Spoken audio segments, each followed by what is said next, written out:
So I want to first of all thank the UUHK for inviting me to come here and speak to you guys today. And you're all here to hear about heaven, hell, and the afterlife, so where these beliefs came from, why they showed up, and when and why and how. On the subject of the Muslim context, I'm only going to briefly cover that sort of tangentially as they were evolved out of the Judeo-Christian tradition, being that is one of the Abrahamic religions. So I don't go specifically into the Muslim context of heaven, hell, and the afterlife, but you will see how they are related. I do have some quite detailed notes on some of the slides, so there will be times where I'm going to have to read right off the screen just because there's a lot of context. Each one of these topics by itself is quite comprehensive, so to do this topic justice, I'm going to have to be brief and quick and skip over a lot of stuff as well. So let's go. So just briefly, as Mark said, I'm an amateur historian. I wrote the book Manifest Insanity, which is a summary, basically all the stories in the Bible from a historical, archaeological, textual perspective. It's very much a social commentary against the American Christian right that are always trying to get, banning of evolution in school boards by going through the history behind their beliefs. And so the history of heaven, hell, and the afterlife is also the kind of information that's contained in the book. So the first thing, I'm going to ask you to set aside what you probably think you believe. So just by the show of hands, who already in the room believes in heaven, hell, and an afterlife? So about a quarter of the room, so okay. So now I know what I'm dealing with. All right. So I put this cartoon, I came across this about a month ago, and as someone who is a fan of history, I studied history in university as one of my electives, and it can be very frustrating and very depressing at times when you know the history and you see what's going on, especially today in the Middle East and in the States. It can be very, very, there are a lot of times I just want to scream because I know the history of what they're citing to be the truth. So I'm one of those who's doomed to stand by and watch everybody else repeat history. So for the first part on the Jewish scholarship, I'm primarily going to be citing from these three books. These are all professors. The first one is a professor of archaeology in Tel Aviv. The second one is professor of Old Testament scholarship at Yale. And from The Birth of Satan are a couple of theology Catholic professors dealing with that. Just a side note, I've corresponded with all of these professors while I was writing the book, including one in the video clip I'm about to show. So when I was researching, I always wanted to go to the source and ask some very detailed questions. So before we can get into heaven and hell and the afterlife and where these beliefs come from, you've got to understand what actually came before. So I'm going to let Professor Finkelstein from the Bible Unearthed in this video clip explain why that the concept of ancient Israel was really a manufactured family history, and that the first four books are really more of an epic family history. It's pious fiction. None of these things ever really happened in the archaeological record, and I'm going to let him explain why.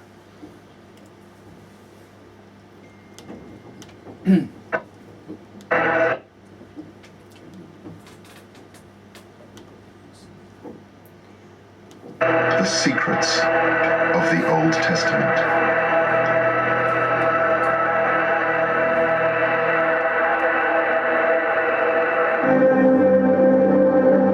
But in the southern highlands, it was a different story. This area was known as Judah, and it was here that Jerusalem was located. But one can see, even today, that this terrain was much less promising than in the northern kingdom of Israel. In the 10th century, the south is still very sparsely settled by just a few small villages. And Jerusalem itself is only a God-forsaken, small and remote village. There's almost nothing there. The Bible tells us that from the time of Moses, several centuries before, the Jews were monotheistic, worshipping only one God. The Israelites in both the northern and the southern kingdom did share a common religion, but it wasn't monotheism. We know from text and from archaeology that traditional Israelite religion involved venerating the ancestors, the gods of the underworld, so to speak.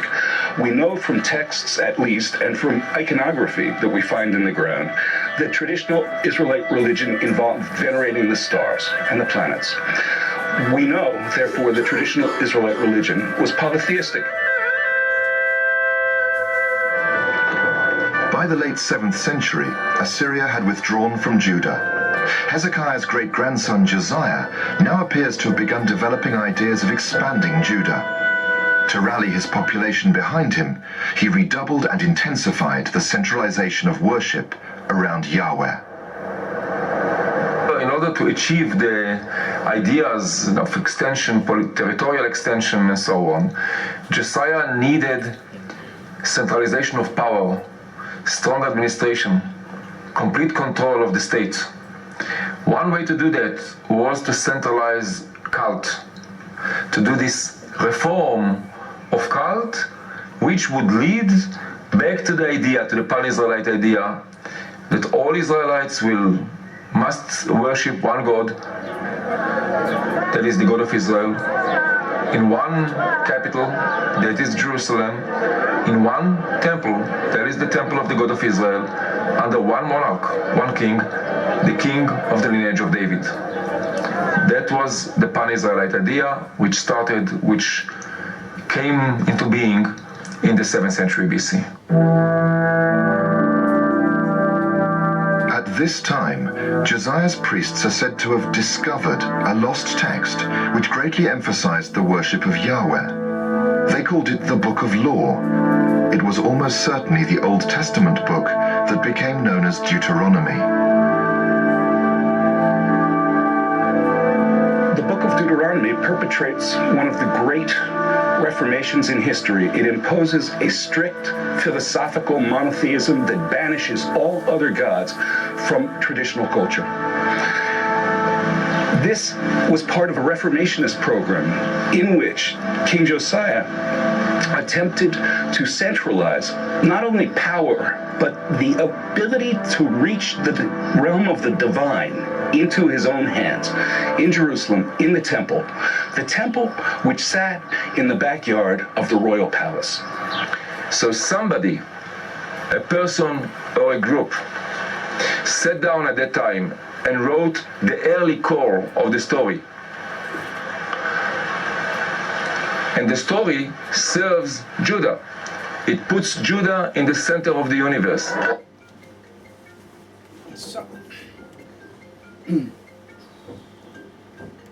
So as he mentioned in his talk about the territorial expansion, which was sort of the impetus to develop this pan-Israelite idea. So after the Bronze Age collapse and in the Iron Age, the Assyrian Empire had come up and had taken control. And then once Assyria had fallen, Egypt wants to control the trade routes up along through to the Fertile Crescent.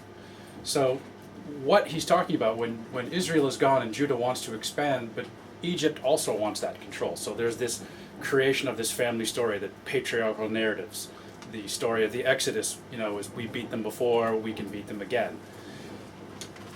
And just take one note here as we get into Islam later, just to see where Arabia is, just how close they are to Israel to have been influenced by Judeo-Christianity when we get there a bit later.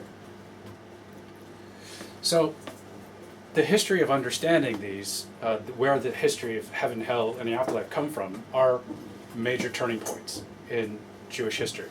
And so you have the foundation of the Davidic dynasty at the dawn of the Iron Age. You have in Judah, you have the Omride dynasty in northern Israel. And then you have the Assyrians who come in, and it's referenced in 2 Kings, where they get, in the biblical version, it's the scattering of the 10 tribes. But as Professor Finkelstein said, there really was no pan-Israelite nation. They weren't really as closely related. And so not only is Israel destroyed, but Judah becomes subjugated. They went, yeah, we give up. And they became a vassal kingdom. And becoming a vassal kingdom to the superpower of the day had a lot of benefits. So now Judah is participating in the Assyrian trade. their culture develops, the urban elite is developing literacy and writing and architecture and engineering. And so this was actually a very good thing for Judah. And then, as I said, the Assyrians fall, and then so the first one is, as he said in the video, King Josiah establishes monotheism as a way to assert political control over the population, and so that he can expand into the vacant lands of the north and take over. And then just quickly, my color scheme here, because Israel, being the chosen people, spent quite a lot of their time under foreign domination. So the ones in red are where they were ruling themselves, and in blue where they're under somebody else's thumb.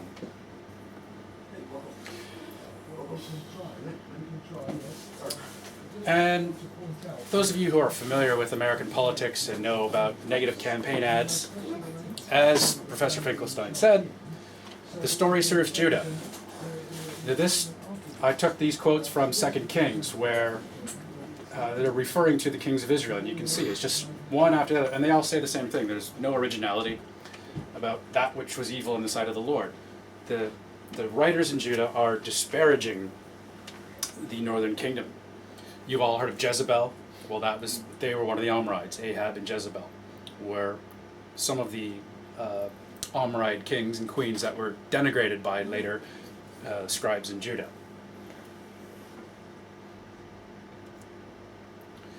So this quote from the Bible on Earth, that while Israel is in the north and they're gone, Judah's in the south, the United Kingdom of David and Solomon is really part of this mythic history that was invented by Josiah's scribes. As he said, Judah makes itself the center of the universe and sort of invents this pan-Israelite idea going back to Abraham, Isaac, and Judah in the patriarchal narratives. So the second major turning point is when the Babylonians come in. Now the Babylonians took the elite with them to Babylon. Only the elite. So it'd be like taking the tycoons in Hong Kong off to Baghdad. They weren't enslaved. They were actually relatively free.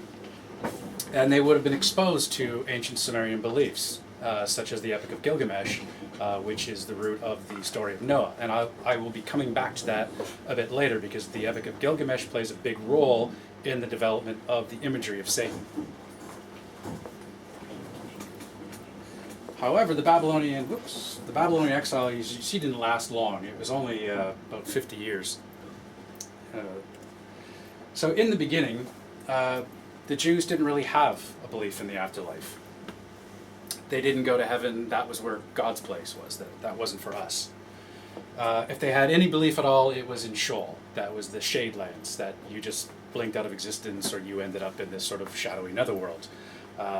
If I may quote from the book Religions of the World, pre-exilic biblical books, so before the Babylonian exile, have no mention of a resurrection, little concern for life after death in either heaven or hell, no reference to God's plan for bringing earth to an end, and only occasionally mention of angels or a world, and no mention of a day of judgment. Now, in each of the three concepts of heaven, hell, and the afterlife, these all developed in Judaism after the Babylonian exile, and each of them had become a vital part of Judaism by the time of Jesus. So the next major turning point shortly after the Babylonian exile is when Cyrus the Great came in and conquered the Babylonians, and then the Jews became exposed to Zoroastrianism. And this plays a very, very critical part in the evolution of Judaism and in Christianity and in Islam. Because the most important concept in Zoroastrianism is the major concept that evil originates in a wholly separate being, Ahriman, who is set in eternal opposition to the Zoroastrian god of light, Ahura Mazda. And so before the exile, Hebrew texts always reflect that God is solely responsible for everything. And this creates, in a monotheistic culture, this creates a lot of existential angst, because how do you blame God for all the evil and suffering in the world? And this is a concept known to scholars as theodicy. And so this prime Zoroastrian concept is that humans are in this constant struggle between good and evil.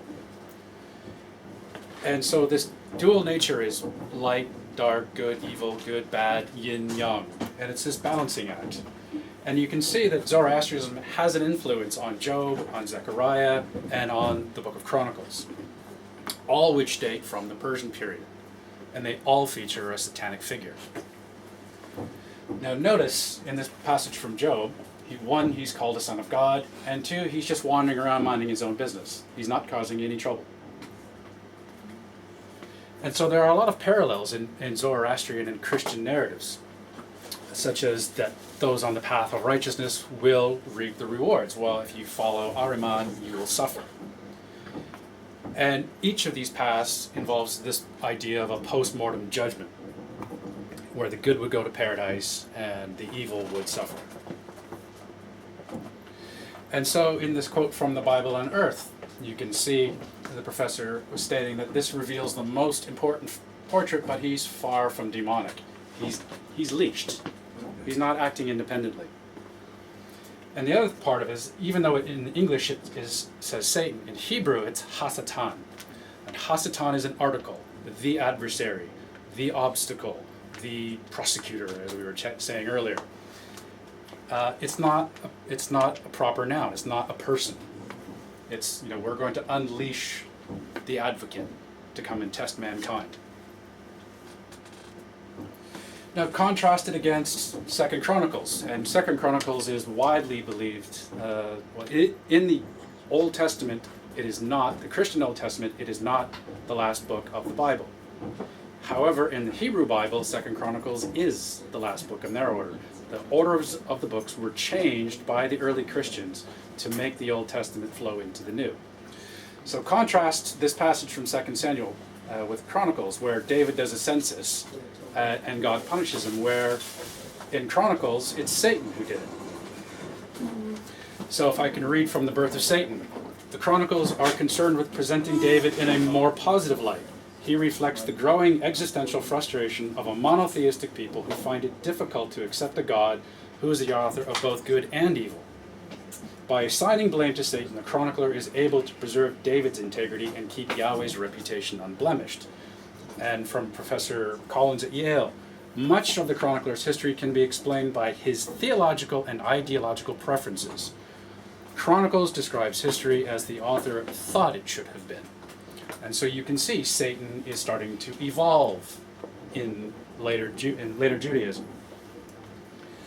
And from the birth of Satan, that passage in Chronicles, for the first time, it's a proper noun. He's no longer the adversary. He is Satan with a capital S. And as the professor says in The Birth of Satan, it's as if Satan is stepping from the shadowy ranks of the heavenly host backstage to emerge front and center as a character in his own right. Satan, no longer God's lackey in Job, stands alone in Chronicles, acting apart from the divine council. So then, after the Persian conquest, the Second Temple and Messianic era begins. So Cyrus lets the elite go back to Jerusalem, and they establish the Second Temple era. And when they come back, it's no longer Judah, it's now Judea. And the important part about the Messianic era, this is when it begins, because when the Babylonians took the king of Judah, they murdered his sons, and they blinded and imprisoned the last king. So when he died, the line of David died out. So the fact that Messiah just means the anointed one. And so in their theology, God will obviously have to intervene to resurrect this extinguished line to bring back a conqueror that would free them from foreign oppression. Now, however, being that they are the chosen people, and the king is dead, and it's the Second Temple era, now the priests are in charge. So this is the Sadducees that you hear about in the New Testament stories. They're corrupt. They insist that all the righteous Jews come to Jerusalem on Passover every year and bring their lamb for slaughter. So it was literally a cash cow, or a cash lamb, if you prefer.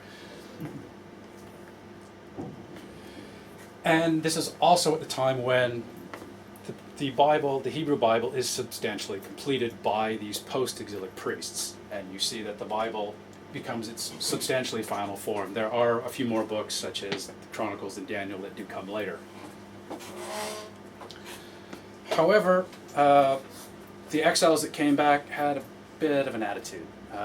They had been in exile and held onto their faith, and therefore, and being the elite, they thought, well, we've got the true message. So the rural Jews who had stayed behind and never left were now suddenly considered not Jews. So you've all heard the Christian story about the Good Samaritan. Well, Samaria is in that point sort of between Israel and Judah, and it was the capital of the Amorite kingdom. So the Samaritans and the other Jews are now no longer considered Jews. They are not part of the community. And this also ties into the prohibition in Deuteronomy of intermarriage, because they don't want the pure being tainted by people who have different beliefs. So then we get to the next major turning point. So we have a brief era of the Hasmonean rule shortly after the Maccabean Revolt. But this is one of the fundamental turning points in Judaism. And you can sort of think of the Maccabees as the ancient version of the Taliban. These are fundamentalist terrorists who would do anything to fight to keep their traditions. Now, just to give you some contextual background, Alexander in the 300s comes through and defeats the Persian Empire, takes over Egypt, Syria, and the Persian lands. And then he dies without an heir, and so Ptolemy takes over in Egypt, and the Seleucids take over in Syria, governing what we would call Palestine. And so you have this exposure to Hellenistic ideas, to Greek culture and philosophy. And there's growing friction between the urban elite, who are becoming more Hellenized, and the rural traditionalist Jews, who aren't being Hellenized. And specifically, one of the examples is the Greek tradition of going to the gymnasium and working out naked. Well, if you're circumcised, you kind of stand out a little bit. And so that was causing some stigmatization. And so as the friction grew, there was this escalating civil war between these two factions within Judaism, the elite and the traditionalists. Now, the modern scholarly view is that Antiochus, who was the Seleucid emperor, sided with the Hellenized Jews. Now, he prohibited the Jewish practices, which was unusual because, like Rome, they were a polytheistic, very tolerant culture. So it's very out of character for them to have banned the Jewish beliefs. So he orders them to worship Zeus. Jews have one God, so they don't like that. So they fight back. Antiochus sends his armies to Jerusalem, and obviously there's resistance and people get killed. And this sectarian Jewish tension it goes on in the time of Jesus. It's going on today between the secular Jews and the sort of the Orthodox Hasidic Jews who want to build settlements in Palestinian territory. So it's been going on forever. Now, the biblical view, as we know, history is written by the victors. So the biblical view is very, very propagandist and one-sided. Antiochus instituted a brutal crackdown. He's massacring the innocent. Their culture is being annihilated. Now, if I can read from the book of 2 Maccabees.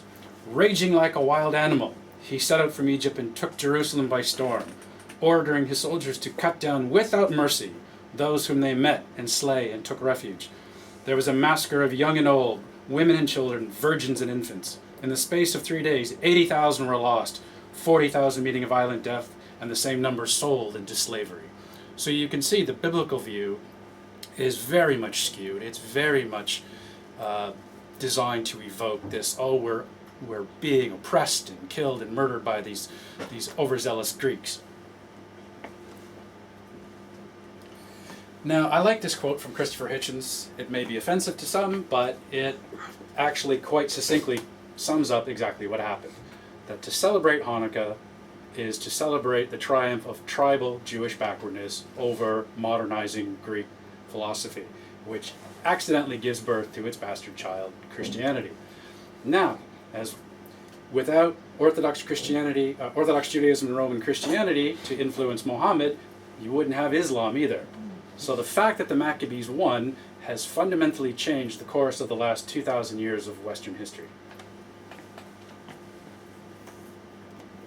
So now, finally, after all that history, now you can get to where does heaven come from and why. So first I want to just give you some background terminology. So the word apocalyptic just means to unveil, to reveal. So an apocalypse would be something that reveals the end of the world, the last days where the righteous are going to come into the Messianic kingdom. And eschatology just being any branch of theology that concerns the end of days. Now I'm going to go into one of the books of the Bible. And this book describes, it's the only book of the Hebrew Bible that has an apocalyptic theme. And the angst and the desperation that this book contains is what the traditionalist views were feeling. And it's fueling this ominous tone. And it gives rise to probably the biggest theological evolution in Judaism. And you can't see the bottom. This is Daniel chapter 12, verse 1 and 2. I guess it's just being cut off on the screen. And Daniel chapter 12, verse 1 and 2, talks about one, Michael, being one of God's archangels, who's going to come and usher in the kingdom. And then those that are dead will awake, some to heaven and some to contempt. This is apocalyptic storytelling, and it's revealing the reason for the frustrated hopes of a chosen people. They're trying to reconcile their theology as the chosen people with their reality, with their circumstances. And so the response of the Jewish apocalypticists is to construct a theology that explains this reality.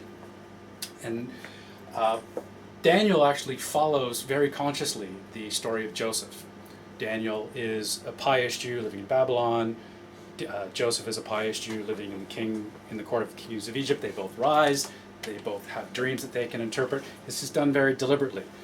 And then in the second half of Daniel, it's these dreams, these fevered visions of cosmic battles of good and evil when the angels will come and defeat the tyrants. And so from the short introduction to the Hebrew Bible, you can see where Professor Cullen's saying this is the first time this idea of resurrection shows up. And it's radically new. And this is only 150 years before the birth of Jesus. This is not something that had existed in Judaism since the time of Adam. This is all brand new stuff that comes out of this existential crisis during the Maccabean Revolt. And as the professors are saying, the centuries of unfulfilled hope, the judgment day, the Messianic kingdom shifts from this earth where we're about to be annihilated into belief in an afterlife, in heaven. So once the rewards of a good life are postponed, the Jewish thinkers got to think up suitable locations. But you can't send the unrighteous to heaven because they're not good people. So why should they get to go to heaven with us? So that required some even more creative thinking and new constructions. So we have this apocalyptic era from the book of Daniel around 167 BC.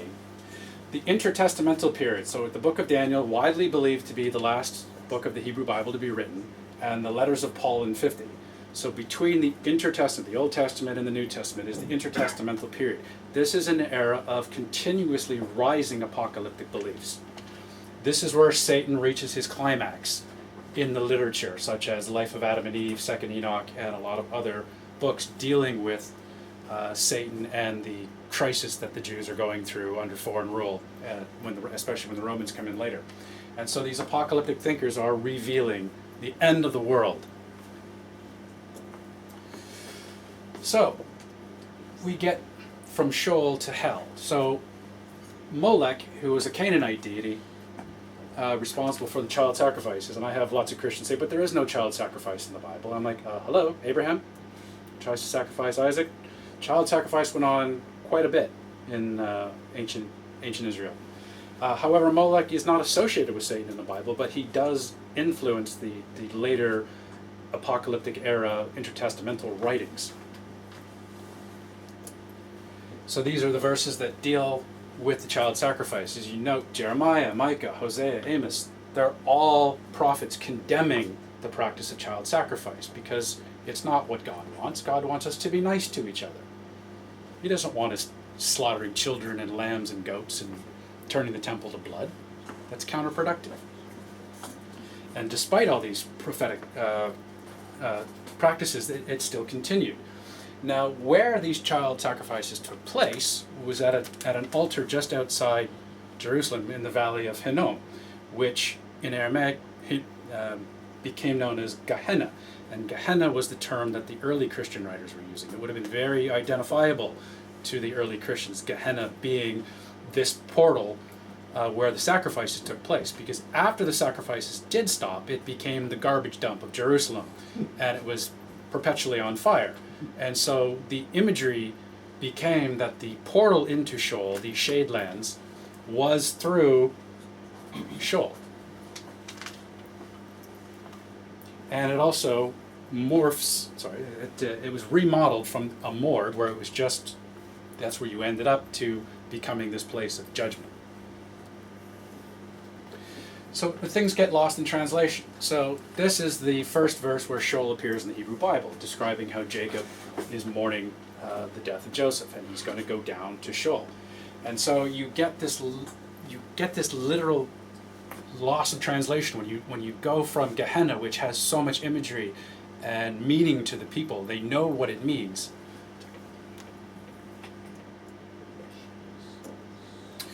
Go back. So I've compiled this list of the satanic or the evil deities in the surrounding religions that all have an impact on the Christian version of Satan. You can see they all dwell in a subterranean place, but 4 of them are also judging souls. Now consider religions that aren't monotheistic. In a monotheistic religion, you have this evil figure. But think of Hinduism. You have Kali, you have Shiva, who are gods and goddesses of destruction. They're not evil. They are considered part of the cycle of life: birth, death, renewal, winter and spring. It's only in a monotheistic culture where the opposing the destructive god is evil. Now, I mentioned earlier that the Babylonian exile, they were exposed to the Epic of Gilgamesh. Well, that's where Humbaba comes in. This Humbaba is also mentioned in the Dead Sea Scrolls. And Humbaba, so this is quite detailed, so let me scroll down.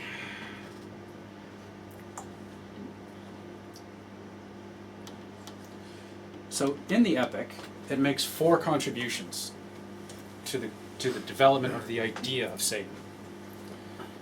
And one is the motif of a supernatural opponent. Humbaba is described as physically terrifying. He's associated with fire and death. He's the guardian of a dark place.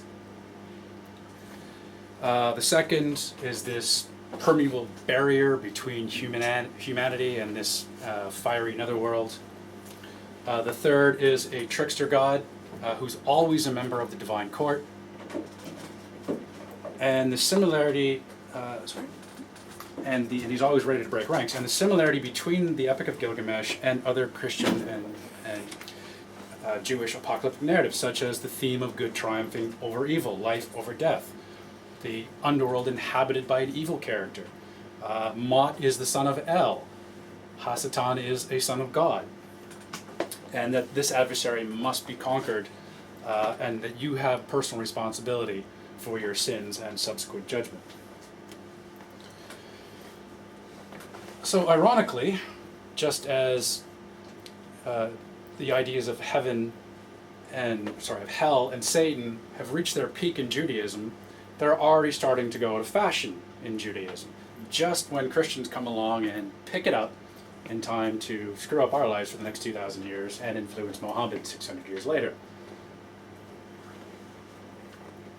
And so I was talking with Richard earlier. Richard is a friend of mine who's Jewish, because even now, Jews no longer believe in the peak of Satan as a separate being. He's kind of gone back into the role of Hasatan. Jews no longer believe they're going to be sent to hell. So, as you can see, they all peak during the intertestamental era and then go back down again. But the Christians pick it up. This quote from The Birth of Satan, that theologically Satan's greatest virtue is to serve as the cosmic scapegoat. He's saving God from the blame for evil. He's a coping mechanism. He's an insufficient response to the question of where does evil come from. So now into the afterlife. Remember back in that passage in Daniel chapter 12, where the idea of resurrection is introduced. Again, Professor Collins points out it radically changes things. The traditional hope was just to live long and see your grandkids. And this new hope of resurrection explains why they could let themselves be killed when they were being persecuted, because now they've got a trump card, they've got a way out. And not only is it radically changed, but it's new and it's central in all of that intertestamental literature, and it's essential in the rise of Christianity. So, how does this impact Christianity and Islam? So the next turning point would be when the temple was destroyed by the Romans in 70 CE. Now, the intertestamental period, the writings, they're reflecting all this political, cultural, social, and religious tension taking place around the time of Jesus. And this is where Satan takes on more definition. He's acting independently. But he becomes a concept. He becomes a way of defining yourself from your enemies, whether here on earth or spiritually. He becomes a representative of opposing factions within the various Jewish sects and with the Romans.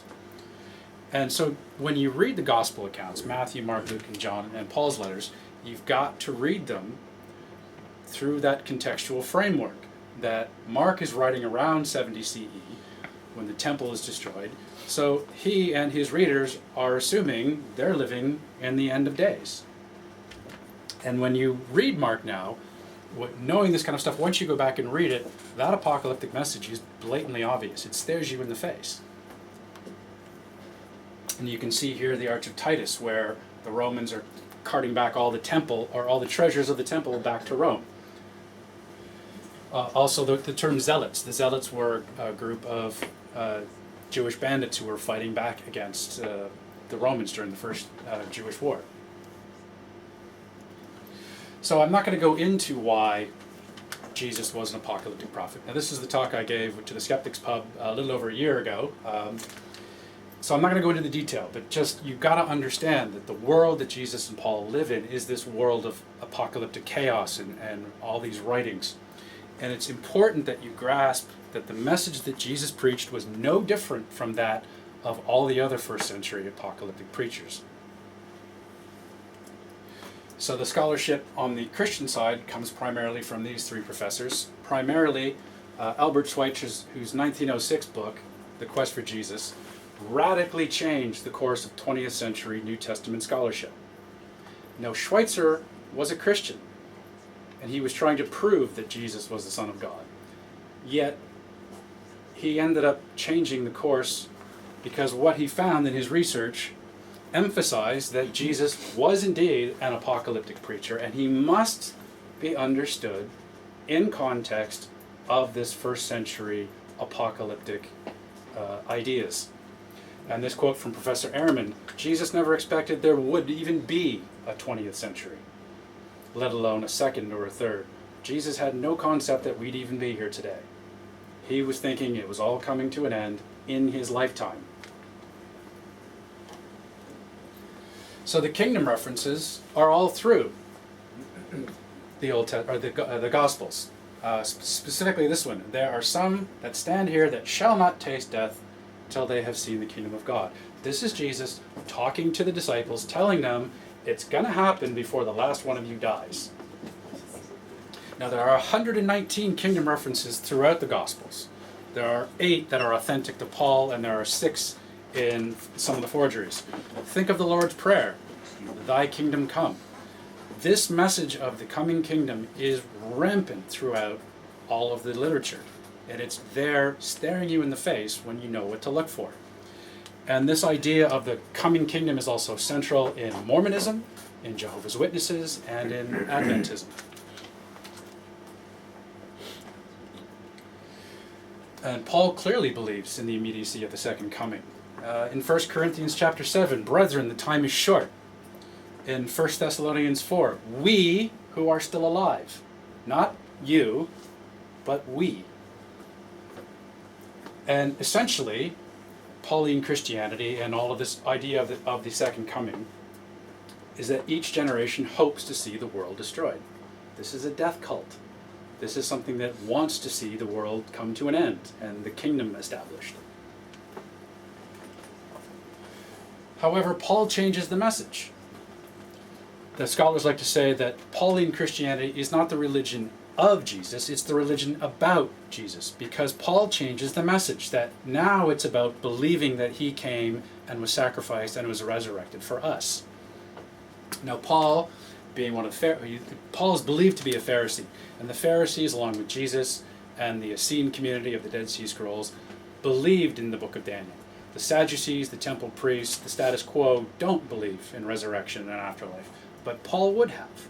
So when Paul, who's been persecuting the Jewish Christians, sees what he thinks is a resurrected Jesus, would automatically have concluded that the end times had started. Now, why did he see resurrected Jesus? Well, Thomas means twin in Aramaic, and there were a lot of early Christian beliefs that Jesus had a twin brother. So who knows why he saw what he saw. Now, I put this together just sort of to give you a visual. So from about 50 to 100, when the letters of Paul and the Gospels are written, and you've got an apocalyptic scale from 0 to 10 and a more sort of religious theological scale over here. So Paul and Mark are both highly apocalyptic in talking about the end times. There's not a lot of talk about, Jesus being God himself. Then you get the destruction of the temple, and then Matthew's written, and it starts to come down a little bit, and the religion is coming up. Then you get to Luke, and it comes down a bit more, and the religion goes up a bit more. Then you get to John, where the apocalyptic message is virtually silent completely, but it's now fully theological in nature. So let me just give you a couple quotes. Mark 13, "Verily I say unto you, this generation shall not pass till the kingdom has come." Matthew, written after the temple has been destroyed and nothing happens, says, "Repent, for the kingdom of heaven is at hand." Luke 17, "Behold, the kingdom of God is within you." So it's coming from, it's going to happen, to it's at hand, to it's within you, to John, and probably one of the most famous Christian passages, "I am the resurrection and the life." So it's gone from being highly apocalyptic to highly religious in the space of about 50 years.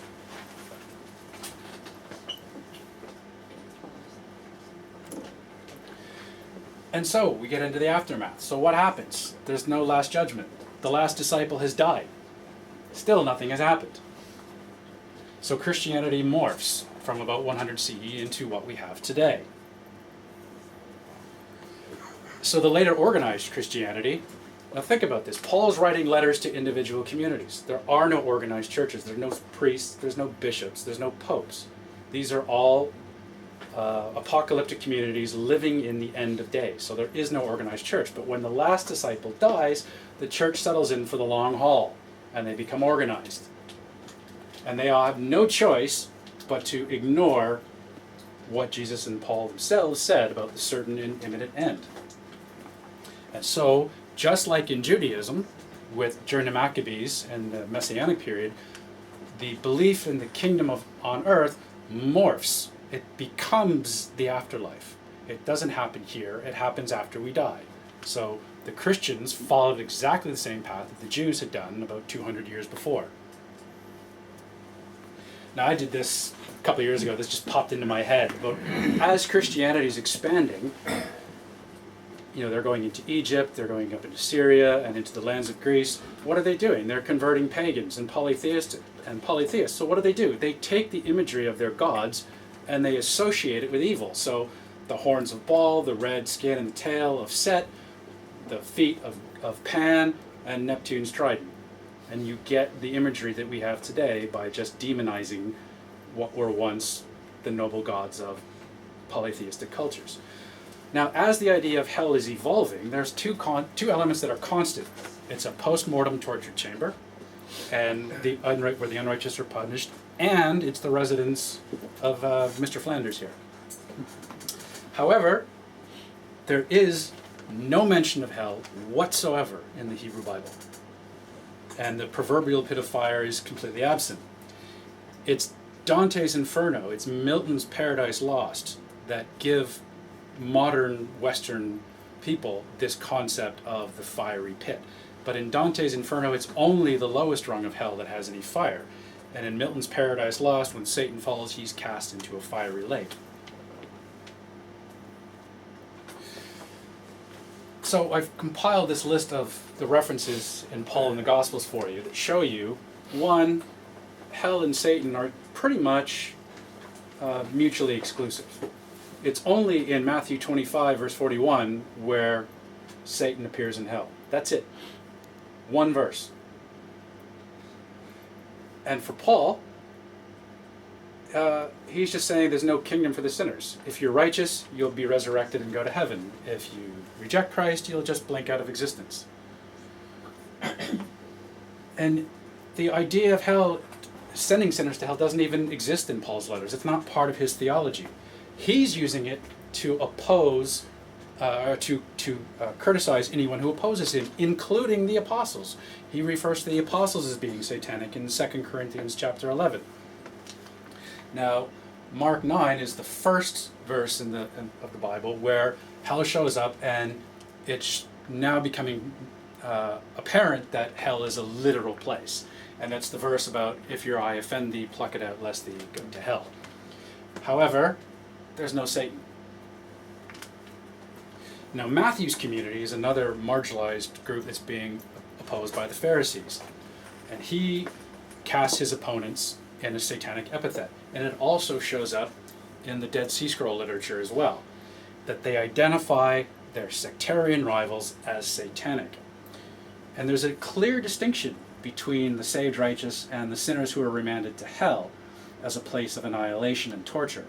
So as Matthew says in 25, I'm going to paraphrase 25 from 40 to 46, "Depart from me, ye cursed, into everlasting fire, prepared for the devil and his angels.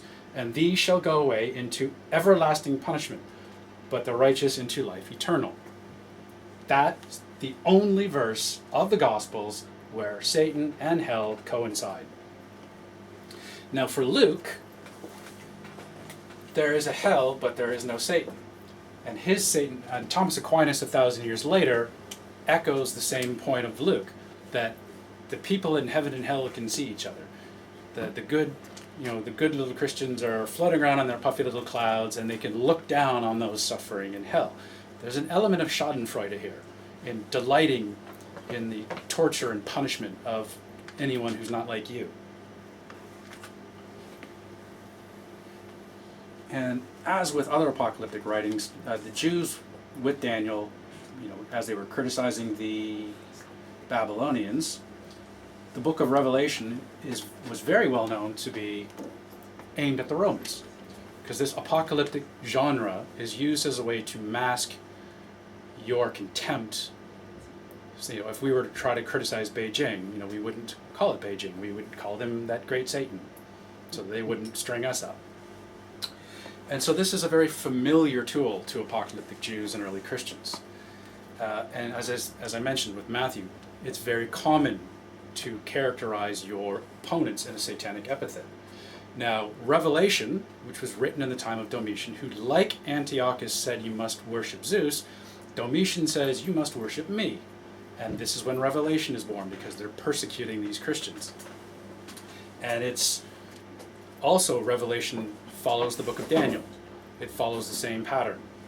That the second half is this very fevered visions of demonic conflict between the angels. It's the final battle between good and evil, which itself goes all the way back to Zoroastrianism, because the Zoroastrians also have a concept of this final battle, this final showdown between the forces of good and evil on a spiritual plane.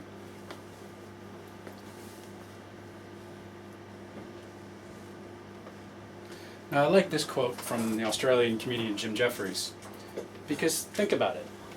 If Satan is evil, why should he punish the wicked? It doesn't make any sense. If Satan was good, if he was one of God's good angels, then I could see him punishing the bad and the wicked. But as Jim Jeffries points out, if you've been a prick your whole life, Satan's going to love you.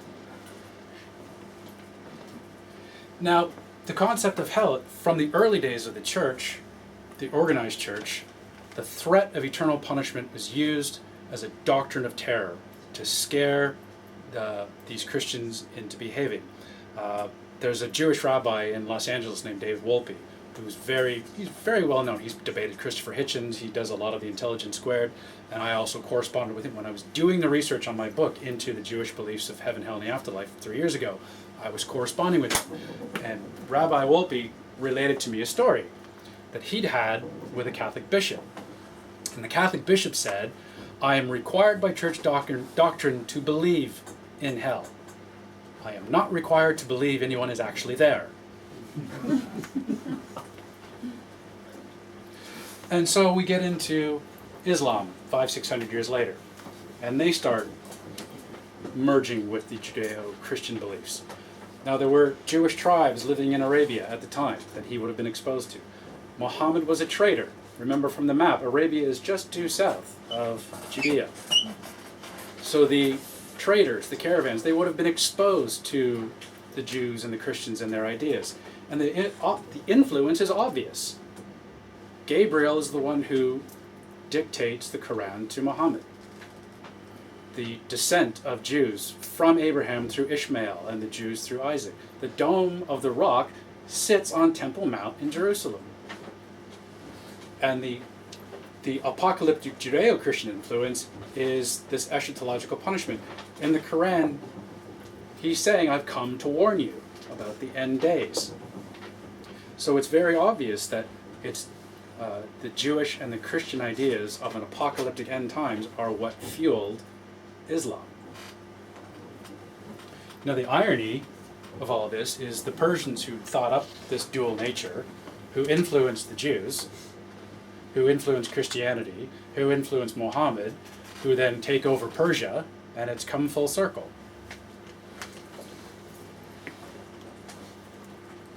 So, that's my talk.